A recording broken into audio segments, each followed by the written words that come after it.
Let me ask you something uncomfortable. When was the last time you finished a day feeling calm, not rushed, not guilty, not like you forgot something important? If your answer is, I don't remember, then this story is about you. Because burnout doesn't come from doing hard things. It comes from doing too many meaningless things and calling it ambition. And here's the scary part. Most people don't burn out because they're weak. They burn out because they're available to everything. Wait till you hear this. Greg McKeown's Essentialism isn't about productivity. It's about survival in a world that never stops asking for more. And today, you're the hero of this story. Not because you're disciplined, not because you're focused, but because you're tired enough to finally change. Here's the trap most people are stuck in. They wake up already behind. They react to messages, emails, notifications, expectations. They say yes without thinking. They stay busy all day, and somehow feel useless at night. Sound familiar? That's what McKeown calls the straddle trap. Trying to do everything. Trying to please everyone. Trying to move in 100 directions at once. Imagine stretching a piece of gum. Pull it far enough and it snaps. That's burnout. Not dramatic, not sudden. Just quiet exhaustion. But here's where the story shifts. An essentialist doesn't ask, how can I do more? They ask a better question. What actually matters? And that single question changes everything. The core idea is simple but brutal. You can do anything, but you can't do everything. Most people never accept that, so they live in default mode. They let their calendar decide their life. They let other people's priorities become their own. But essentialists choose differently. They live by 3 sentences. I choose to. Only a few things really matter. I can do anything, but not everything. That's not laziness. That's clarity. And clarity is the beginning of peace. But here's where it gets real. Essentialism isn't about cutting things out later. It starts with how you think first. Phase 1 is called explore. This surprises people. Essentialists don't rush into decisions. They slow down. They think more. They listen more. They explore more options than everyone else. Why? Because you can't choose what's essential if you never pause long enough to see it. And this is where most people mess up. They confuse busyness with importance. Let me say that again. Busyness is not importance. Busyness is fear, disguised as productivity. Fear of missing out. Fear of disappointing people. Fear of slowing down. So McKeown suggests something radical. Create space to think. Actual space. Quiet. Boredom. No stimulation. Because the most important decisions in your life will never announce themselves loudly. They whisper. And if you're always busy, you'll never hear them. Quick reality check. When was the last time you sat alone with no phone and no agenda for even 10 minutes? Exactly. That's not a discipline problem. That's a culture problem. And essentialism is your exit. Here's another counterintuitive truth. Essentialists protect sleep, not as a luxury, as a strategy. Because sleep isn't downtime, it's maintenance. You are the asset. Burning yourself out to look productive is like revving an engine without ever changing the oil. Looks impressive, doesn't end well. And then there's one rule that scares people the most, the 90% rule. When an opportunity shows up, ask yourself this: is this a 9 or a 10 out of 10? If the answer is no, it's a 0. Not a maybe, not a let me think, a 0. Because every weak yes steals energy from a stronger yes. And energy is finite. This is where burnout actually starts. Not with stress, with overcommitment. But here's the twist. This phase doesn't feel productive at first. It feels uncomfortable. You'll feel like you're falling behind, like you're missing opportunities, like everyone else is moving faster. And that's when the doubt kicks in. What if I'm wrong? What if I miss my chance? What if I regret this? But here's the truth no one tells you. If you don't choose your life deliberately, someone else will choose it for you. Your boss, your family, your inbox, your algorithm. And none of them care about your burnout. So before we move to the next phase, I want you to sit with one question. Not answer it, just notice it. What are you doing right now that feels heavy, but keeps pretending to be important? Because in the next part, we're going to talk about the hardest skill of all, saying no, and why it might be the most powerful habit you ever build. Here's where most people quit. Not because essentialism is complicated, but because it demands something uncomfortable. It asks you to disappoint people. And that's terrifying, because somewhere along the way we learned a dangerous lie, that being liked is more important than being aligned. So we say yes. Yes to meetings we don't need. Yes to favors we resent. Yes to commitments that drain us. And every yes feels harmless in the moment, until your life feels crowded, until your calendar owns you, until burnout becomes your baseline. But here's where it gets real. Phase 2 of essentialism is called eliminate, and this is where transformation actually begins. Elimination isn't about being ruthless, it's about being honest. Most of what fills your day doesn't actually matter. It just feels urgent. And urgency is seductive. Urgency makes you feel needed, important, relevant. But importance and urgency are not the same thing. Let that sink in. Some of the least important things in your life will scream the loudest. So McKeown asks you to develop the courage to say no. Not aggressively, not dramatically, but clearly. Because every no is a trade. Short-term awkwardness for long-term freedom. Short-term discomfort for long-term clarity. And yes, it will feel weird at first. You'll worry about how you're perceived. You'll rehearse explanations in your head. You'll feel guilty for protecting your time. But here's the truth. People don't respect you because you say yes to everything. They respect you because you know what matters. Let's talk about guilt for a second, because guilt is the glue that keeps people stuck. We feel guilty saying no because we confuse kindness with availability. But kindness without boundaries is just self-betrayal. And burnout is often the result of being too polite with your limits. McKeown puts it simply, if you don't prioritize your life, someone else will, and they'll do it happily.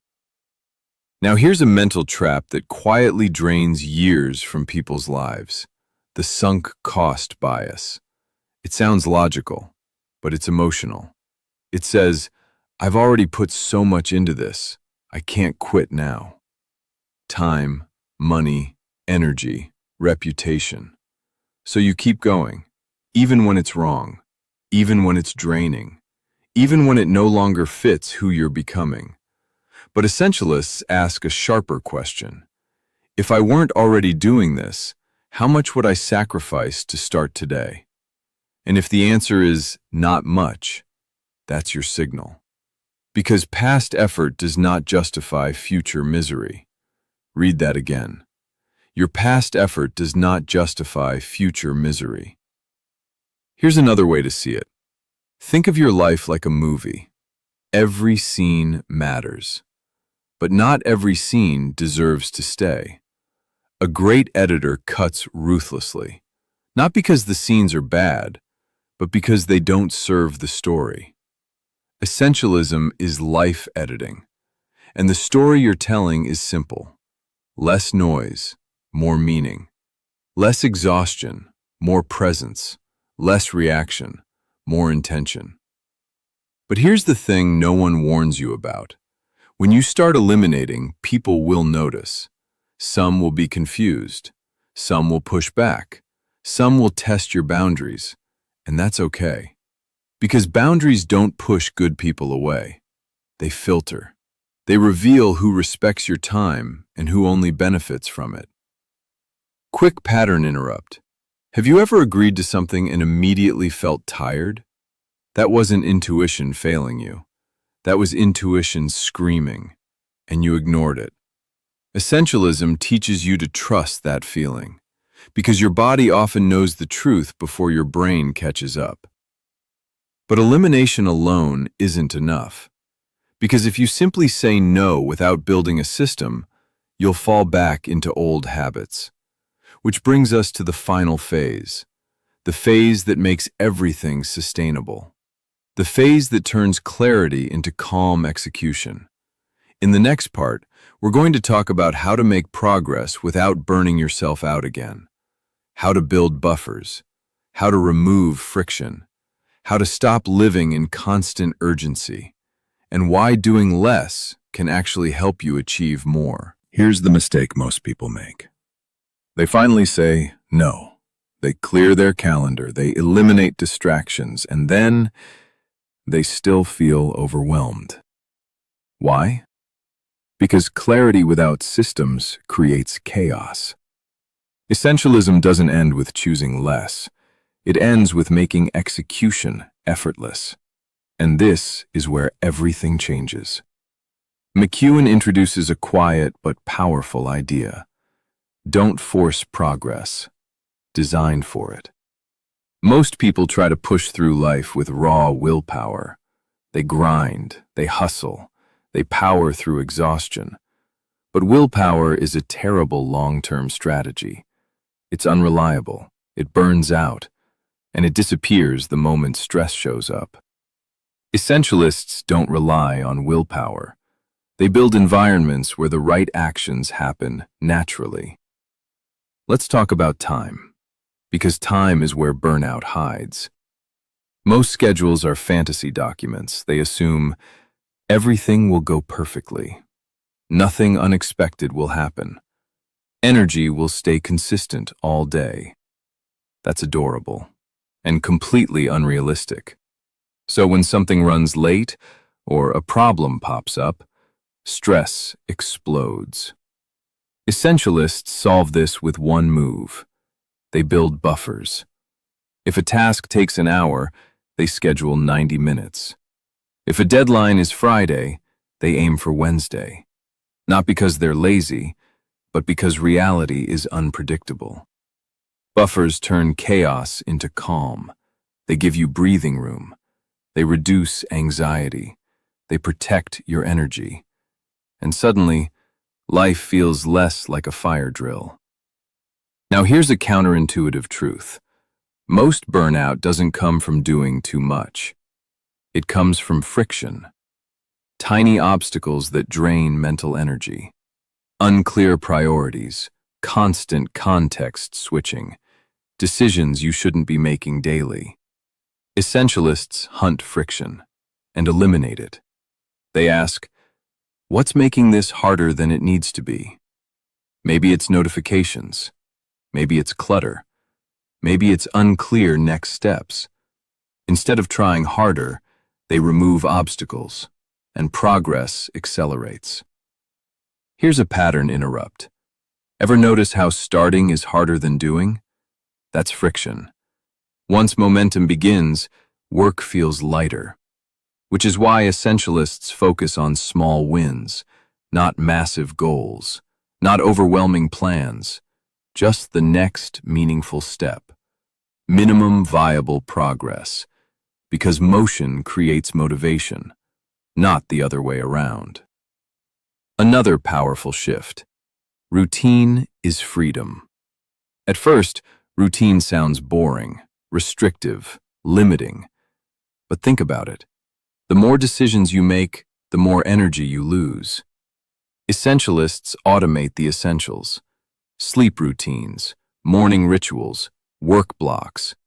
So their best energy is saved for what actually matters.